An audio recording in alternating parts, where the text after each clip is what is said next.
Paige set the tone, and boy, did the rest of the team follow. You're locked on.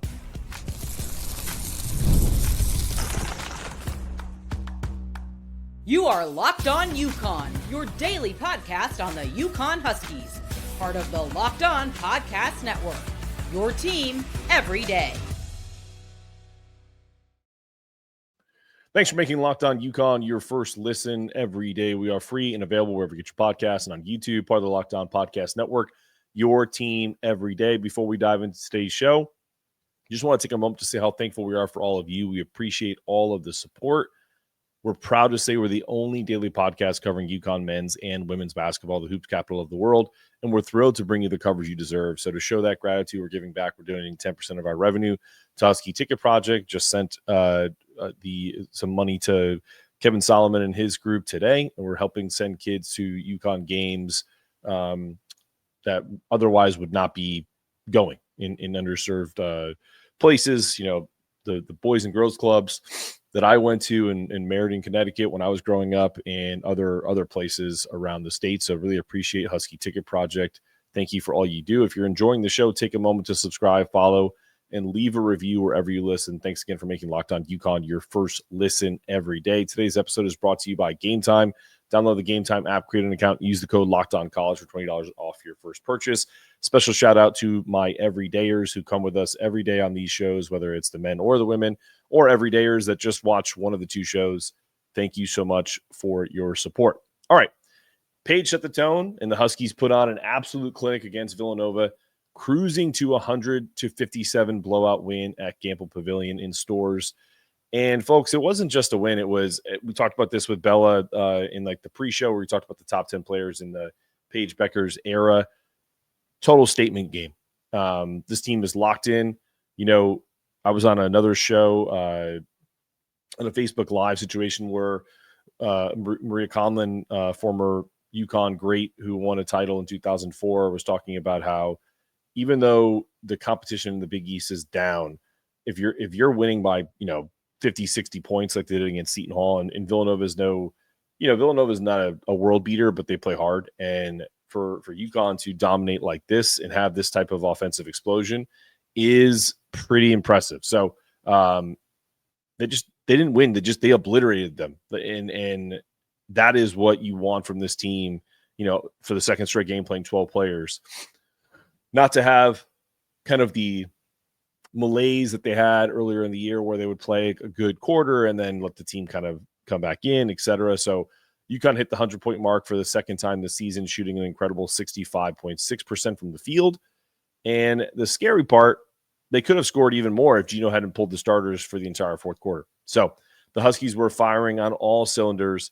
Their offensive efficiency was incredible. Leading the charge was freshman sensation Sarah Strong, who put up a game-high 22 points on 8 for 10 shooting, adding 5 assists and 4 rebounds to her stat line. She continues to impress. She's showing why she's one of the most exciting young players in the nation and why I have literally said she's the best player on this team. And she's also the future of what UConn basketball is going to be about. We're in good hands there. And, of course, the night essentially belonged to Paige once again. She almost got a triple-double. She flirted with it. She had 21 points, 9 assists, 8 rebounds, running the offense with precision and poise at times. But someone that I've been waiting to step up did. Kaitlyn Chen.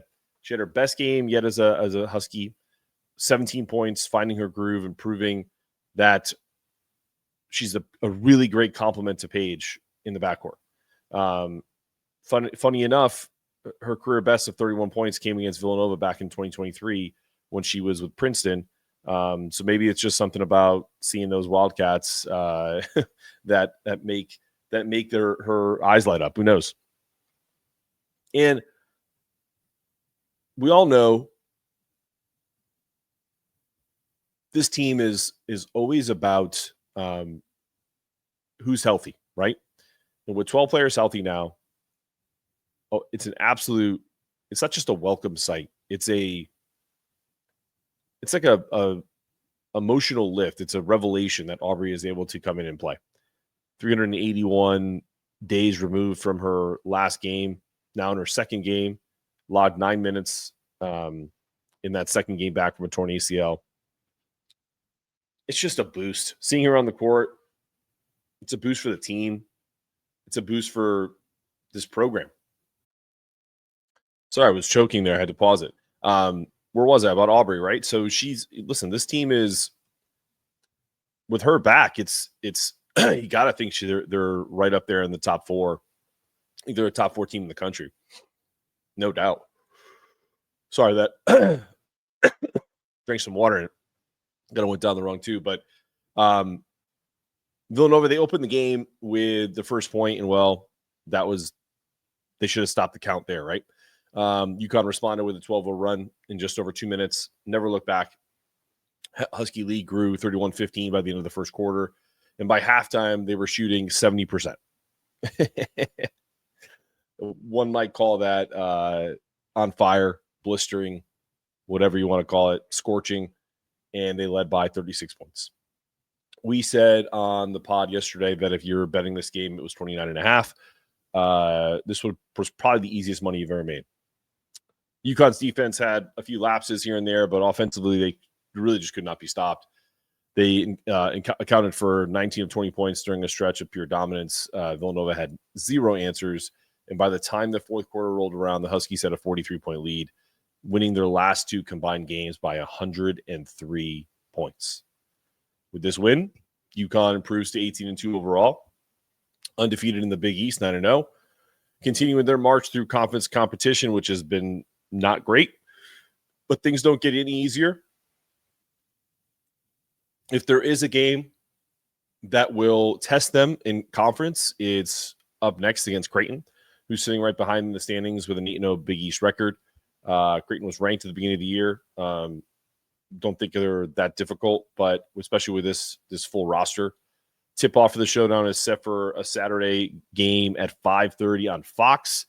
You can bet the Huskies will be looking to make another statement to let people know that this is not just about Paige or AZ. This team is fully complete right now, and they are back and ready to rock. Paige set the tone, but it was a total team effort that left absolutely no doubt that this team is built for this championship run.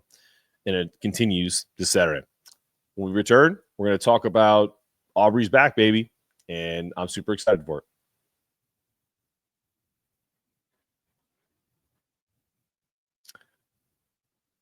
Talkspace is a fantastic new sponsor. Therapy is a game changer. It can help manage stress, improve sleep, communicate more effectively, but finding the right therapist and fitting sessions into a busy schedule can be challenging. That's where Talkspace comes in. Talkspace is the leading virtual therapy provider. Makes getting help that you need easy, accessible, and of course, affordable. With Talkspace, signing up is simple. You can match with a licensed therapist in your area who fits your needs, usually within 48 hours, and it's convenient. You can have sessions from the comfort of your home, and every message your therapist has, you can do that between appointments. So plus, Talkspace is covered by many insurance plans, and for the most insured members, there's a $0 copay, and it's never been easier to prioritize your mental health. As a listener of this podcast, you'll get $80 on your first month with Talkspace when you go to Talkspace.com/LockedOnCollege and enter promo code SPACE80. To match with a licensed therapist today, go to Talkspace.com/LockedOnCollege and enter the promo code SPACE80 to get $80 off your first month and show your support for the show. That's Talkspace.com/LockedOnCollege, promo code SPACE80. All right, you're back on Locked On UConn with your host here, Mark Zanetto. You can follow me on X and Twitter and IG and all that on Locked On UConn, or at my personal account, which is at Mark Zanetto CVB. Aubrey Griffin's return to the UConn women's basketball lineup really represents an inflection point, a pivotal moment for this team that has struggled to maintain consistency due to injuries throughout the season. Multiple seasons they kind of layered through with Aubrey back and AZ and others now back in the action. The Huskies finally have a full complement of a roster to work with. And as they gear up for a critical stretch leading to the NCAA tournament, the question remains, how quickly can Griffin reestablish herself as the disruptive force UConn has relied on in the past? Gino Auriemma has always seen Griffin as a game changer, someone who's capable of altering the momentum with her unique skill set on both ends of the floor. Whether it's her ability to pressure opponents defensively, crash the boards with ferocity and tenacity, or provide a spark of energy off the bench, Griffin's impact goes beyond the box score. Her coach and teammates know what she's capable of, and as Auriemma put it, there's nobody on the team that has the skill set that she has. That's precisely why her return is so significant for this UConn Huskies team.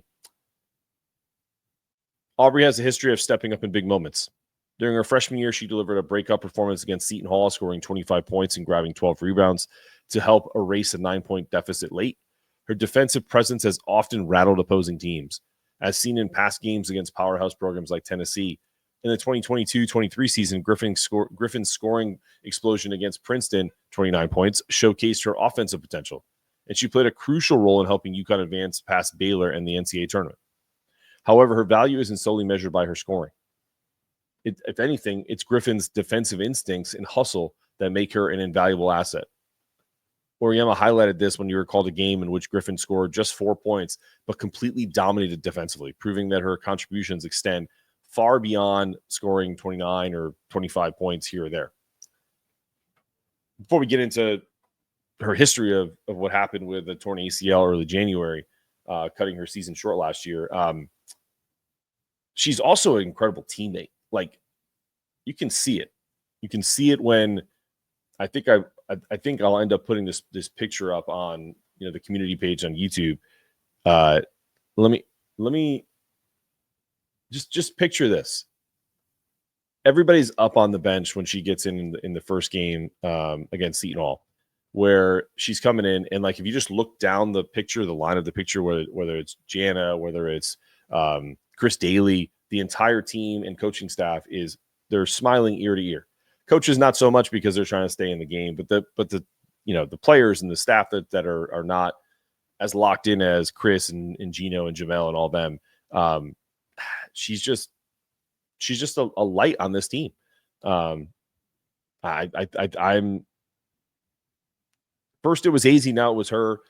There feels like there's just some good karma with this team now. We kind of felt snake bitten and cursed there for a little bit, but I just feel like there's some good juju with this, not Juju Watkins, but good mojo, I should probably say, right? To kind of really let this team continue to create this momentum. And you're seeing it because I know Aubrey Griffin didn't help UConn make 17 3-pointers against Seton Hall. I know that she didn't help them shoot almost 70% from the floor in this win over Villanova, but it's a cumulative effect. You bring Azzi back, all of a sudden everyone's open more so now. Paige is back. Now you bring Aubrey in. It's something right now. And, when she had that ACL injury last January, cutting short what had been her most consistent campaign, she was emerging as a reliable third scoring option alongside Paige and Aaliyah Edwards before the injury really kind of sidelined her for over a year now. So with her return, it's a cautious optimism, but understanding that her integration back into this lineup is going to take some time, but she's also likely going to log more minutes as time goes on, ramping up to that Tennessee-South Carolina showdown in February. And the coaching staff is going to really closely monitor the minutes, how her body responds to, playing 9-10 minutes here or there. And they're really going to try to avoid – sorry, yawning. They're really trying to avoid some setbacks here. So Griffin herself is realistic about the process, acknowledging that it will take some time to regain her rhythm. And I think she looks great so far, having missed so much time. She looks, better than Azzi did initially, better than I feel like Jana did initially. She just has kind of a knack for that, for just being – she's just a really good athlete. And, Auriemma echoed this sentiment, pointing out that while she won't be able to return to peak form immediately, the team is willing to give her the necessary runway to get there. And I think the challenge is going to be to set like those limited minutes restrictions for the regular season. But when you start getting into tougher games, like when do you kind of push her without overexerting her, right? And how do you ramp her up for the intensity of the postseason if you have to kind of use kick gloves? So hopefully they find the right balance. That's why they get paid the big bucks, and I just get paid to comment on it. So despite these hurdles, the teams really does believe Griffin remains, team's belief in Griffin stays steadfast. Team, like I told you before, her teammates love her. Like AZ and Paige have praised her versatility, her impact. I think AZ was commented on her being a glue player who does everything needed for the team's success. I couldn't agree more. Paige emphasized Griffin's experience, noting that her long time here at the program means she's fully understanding of what it takes to compete at the highest level and won't need to kind of integrate her for those high impact games. But as she continues to build towards March, I think her return offers not only just a boost, but it's like a rocket ship, especially because it's coming at a time where Paige is healthy, then AZ, and then you got Sarah on, scoring on and playing on high on all cylinders. So it just adds a lot of versatility to this already potent team, and it helps on the defensive side. I mean, ultimately, when Griffin's return is a work in progress, but I think the Huskies know that she's capable of being as good as she has been when she's at her best. And if all goes according to plan, her ability to, in Gino's estimation, blow up games could be an X factor as UConn needs to make that deep run in the NCAA tournament. I've said they're locked for the Final Four. I think now they are an absolute, book it, Tampa, you'll be there with Aubrey and AZ and Paige all healthy at the same time. Add the best player in the country, not named Paige Bueckers, Sarah Strong. Sky's the limit for this team. We return. We get into some recruiting news before we end the show after this. Attending NFL playoff games is an experience like no other. The energy, the excitement, the connection with other fans are unmatched. I remember the thrill of seeing my favorite team clinch a playoff win live. It's a memory I'll never forget. This year, GameTime makes it even easier to create those unforgettable memories with their new feature, GameTime Picks. It filters out the fluff and shows you only the best deals on great seats, so you can focus on what matters, being there. I used GameTime Picks to grab tickets for an upcoming playoff game, and it couldn't have been easier. I found a super deal that gave me incredible value for amazing seats, and I could even preview the view from my spot before buying. The all-in pricing is a game changer. No surprise fees at checkout. Plus, knowing my tickets are backed by the GameTime guarantee gave me complete peace of mind. So what do you have? Curated deals make it easier to find the best price on great seats. The super deal is the best value for that event. Seat views before you buy, on-time ticket delivery, lowest price guaranteed, and event cancellation protection and job loss protection. Can't lose. Take the guesswork out of buying tickets with GameTime. Download the GameTime app, create an account, and use the code LOCKEDONCollege for $20 off your first purchase. Terms apply. Again, create an account and redeem code LOCKEDONCollege for $20 off. Download GameTime today. Last-minute tickets, lowest price guaranteed. All right, you're back on Locked On UConn. Last segment of the program. UConn's recruiting efforts have heated up with key visits and commitments on the board as UConn gears up for the postseason. With a full roster finally at their disposal, the program is also making significant strides in its recruiting efforts. Over the past week, the Huskies have hosted some of the nation's top prospects across multiple recruiting classes, solidifying their standing among elite programs vying for the next generation of women's basketball talent, right? UConn hosted number one prospect, which I posted on our X account, Kaitlyn Smith. She is one of the biggest storylines in the UConn recruiting landscape. In a recent visit, Smith, ESPN's number one player in the class of 2027. She is a 5'6" point guard from Ontario Christian School in California. She made an unofficial visit to stores over the weekend, according to 24/7. And then, of course, you could actually just see her there if you were there. And I saw pictures. Despite her relatively smaller stature, kind of think Hannah Hidalgo, compared to some of the other top prospects, Smith's game speaks volume. She's an elite scorer and distributor with a high basketball IQ. You know Gino loves that. UConn extended an offer to Smith in the summer of 2023, but competition for her signature is absolutely fierce. She has also drawn interest from top programs such as UCLA, USC, South Carolina, LSU, Maryland, and Notre Dame. With upcoming planned visits to UCLA and South Carolina, UConn will have to continue to make a strong impression to stay in the race for the dynamic playmaker. That 60-point win against Seton Hall, I think, probably made an impression. that she could be a part of that. Off the court, Smith is already making history as the first high school women's basketball player to sign an NIL deal with Adidas, showcasing her marketability and influence beyond basketball. I wonder how that could affect the UConn recruitment, because obviously want her as the player, but UConn's a Nike school. If she comes to UConn, does she get to wear Adidas? Like, that's where some of that stuff, that NIL stuff, gets murky. And also, is she going to cross off folks that are on that list that are non-Adidas schools just because she has a personal deal with Adidas, right? I think I think UCLA is Nike, USC is Nike. I think South Carolina is Under Armour. I could be wrong. LSU is Nike, Maryland is Under Armour, and Notre Dame is Adidas. So if you're just going by that, maybe Notre Dame is the leader in the clubhouse, because if I'm wrong on that, people can fact check me, but I'm just going based off of like historical data. I'm pretty sure that's accurate, with South Carolina and Maryland being Under Armour, but I could be wrong. Let me double check that really quick. I would love to squash that right now. Yeah, I was right. South Carolina's Under Armour. Maryland definitely is Under Armour. And then you have UCLA has always been Nike. I don't know if they do Jordan brand or not. USC, same thing. LSU is Nike. And Notre Dame is Adidas. So that's an interesting kind of inside baseball there. If she decides to choose a school that is Adidas, then you basically can just wipe everybody off that list. And it would suck to lose her based off of that. But I have a feeling there's probably some workaround with that, because, I mean, maybe not. We'll find out. But she's not the only 2027 talent UConn has been pursuing. The Huskies have also hosted Ivana Wilson-Manyaka, the number 2 player in the class. Lauren Hassel ranked 12, further demonstrating this program's commitment to securing top-tier talent for future classes, because they're just going to keep stacking talent.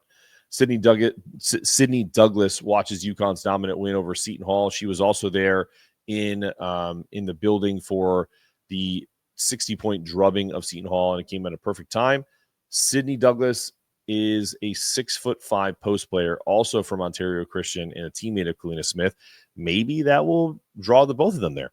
And they shared a TikTok video with UConn stars AZ Fudd and the TikTok menace herself, KK Arnold, hinting at an excitement about the visit and hopefully some more commitments there.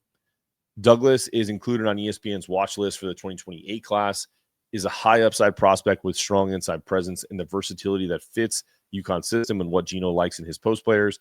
The timing of her visit wasn't coincidental, as her team was in the region competing in the prestigious Hoop Hall Classic in Springfield, Mass.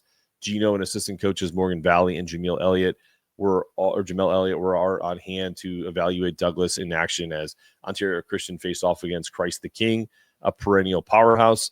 UConn's also pursuing Christ the King star 2026 class, Olivia Vukosa. The staff was there also watching in Springfield, and they kept a close eye on Olivia, and one of the top targets in the class of 2026. 6'5" post player from Christ the King in New York, and has been on UConn's radar for quite some time, has visited the campus multiple times. So this I love. Her versatility is and she has just an incredibly selfless mentality. It's like a match made in heaven for Gino. Her coach, Bob Mackey, noted Vukosa doesn't focus on individual stats, but rather on team success. I think he's quoted as saying she could score 25 or 5 points, and as long as the team wins, she's happy. That kind of quality really does align with what UConn loves in their character and their players. I feel like this is a quote from Mackey. I feel like Gino can be comfortable going outside and inside, and it won't be a problem for him. She told Mass Live. That's Vukosa. She's obviously I have to be able to get down low, but if I need it, I can shoot 3 for him too. So that's also a good thing. I think this is something that they thought Jana would have, and she hasn't really kind of progressed into that, but it is what it is. UConn also has received some encouraging news regarding another 2026 prospect, as Addison Bjorn, a 6'1" wing from Riverside, Missouri, included the Huskies in her top 15 schools. It's crazy. It's crazy that many schools make your list, but to each their own. She's ranked 11 in her class and is considering UConn alongside a mix of teams like we just mentioned: Stanford, Tennessee, Texas, Notre Dame, UCLA. Bjorn received an offer from UConn in August and has already taken multiple visits to stores. I think there's some genuine interest there. She has a combination of size and scoring ability, similar to Morgan, and defensive versatility. It makes her an appealing target for UConn as they look to build the future roster with well-rounded, high-impact players. It just doesn't stop, guys. These high-profile visits, these prospects are weighing their options. UConn's really kind of hammering home their aggressive and strategic recruiting efforts to kind of keep the program's championship pedigree. It just aligns with that longstanding tradition of securing the best talent nationwide, not just worrying about local or any particular region in general. So there's NIL implications with all of this. So everything will be thought about, right? So as the Huskies continue their pursuit for wins and these top prospects, they also have to keep dominating these teams like they did over Seton Hall, because it's a powerful recruiting tool. March Madness is approaching. The program's focus will be split between competing for another national championship and also locking in commitments for the next wave of elite players who can continue to carry on the legacy of UConn into the future. I love doing shows like multi-layered shows like this for you guys. So, looking forward to continuing in the future. This has been another episode of Locked On UConn. I'm Mark Zanetto, asking you to stay locked on, stay connected, and to remember, it's not just about getting it done. It's about doing it in a way it can't be done any better. That's our goal every day. Go Huskies.